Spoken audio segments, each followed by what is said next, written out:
Premières assises de l'innovation, 3 décembre 2018, Hôtel de l'Industrie, Paris, Saint-Germain-des-Prés.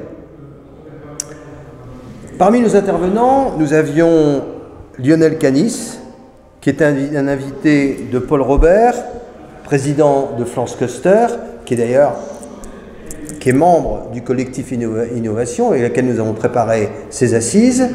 Et Lionel Canis nous a parlé, tout à l'heure à la tribune, de la notion de chaînon manquant. Alors, expliquez-nous un peu ce que vous entendez par la notion de chaînon manquant et en quoi vous le comblez, ce manque. Le chaînon manquant, c'est le financement de projets particuliers qui est difficile à faire dans la situation actuelle. Aujourd'hui, la plupart des fonds sont orientés pour financer soit le capital risque, c'est-à-dire les startups, en résumé, soit le capital développement, c'est-à-dire des entreprises établies qui ont un bénéfice régulier et qui font des acquisitions, des LBO, etc.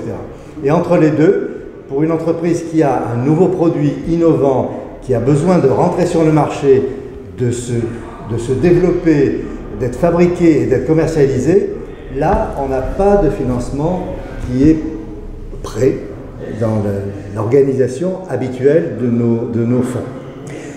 Donc, Lionel, je vois que vous êtes centralien, vous appartenez au groupe CESAC, qui s'occupe de cession et d'acquisition, entre autres. Mais pourquoi justement cet intérêt? Parce que vous estimez qu'il y a vraiment quelque chose d'hyper stratégique, et vous vous dites qu'il y a peu d'investisseurs qui s'y intéressent ou qui osent s'y intéresser?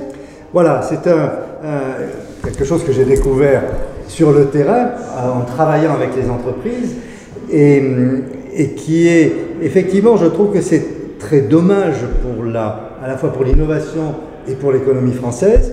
On a des exemples, l'exemple d'une entreprise industrielle qui a un nouveau produit, qui est prêt, qui a besoin de 5 millions pour se développer en France, en Europe et en Amérique du Nord, de créer des centaines d'emplois en France et qui ne trouve pas ce financement. D'accord. Alors Paul, puisque Lionel est votre invité, vous avez des questions à lui poser? Alors, on a des questions et des réponses à lui poser. Parce que le chaînon manquant, c'est typiquement les entreprises qui sont adhérentes des pôles et des clusters. Il y a des entreprises qui ont pignon sur rue, qui existent, mais qui sont innovantes. Et alors, quand il faut investir dans des entreprises innovantes, alors là, c'est vraiment la galère.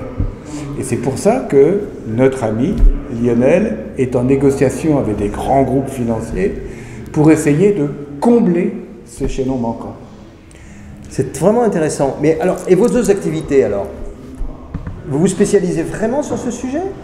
Excusez-moi, mais vous faites aussi des fusions-acquisitions classiques, ou du LBO Oui, ou des croissances externes à l'international notamment. D'accord. On a une organisation internationale pour pouvoir aider des PME françaises à racheter des entreprises dans d'autres pays.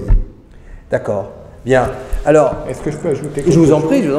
Oui, alors je ne suis pas président de France Cluster, je suis la 5e roue du carrosse de France Cluster. Et une 5e roue, c'est très très utile. Très bien.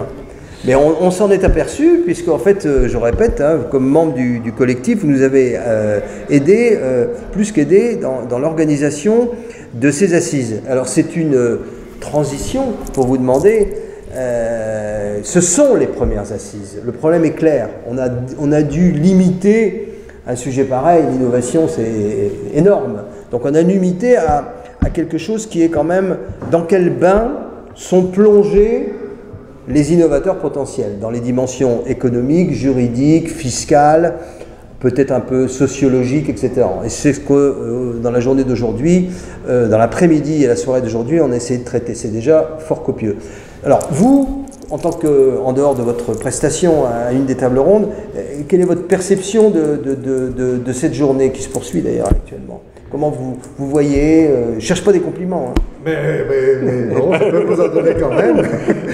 Cette journée était très réussie, elle a donné un panorama à la fois large mais suffisamment concret sur chacun des sujets. Et donc je trouve que c'est une excellente journée. Après, il va falloir la transformer. Eh bien écoutez, sur ces bons mots, quittons-nous et bonne continuation. Merci, au revoir.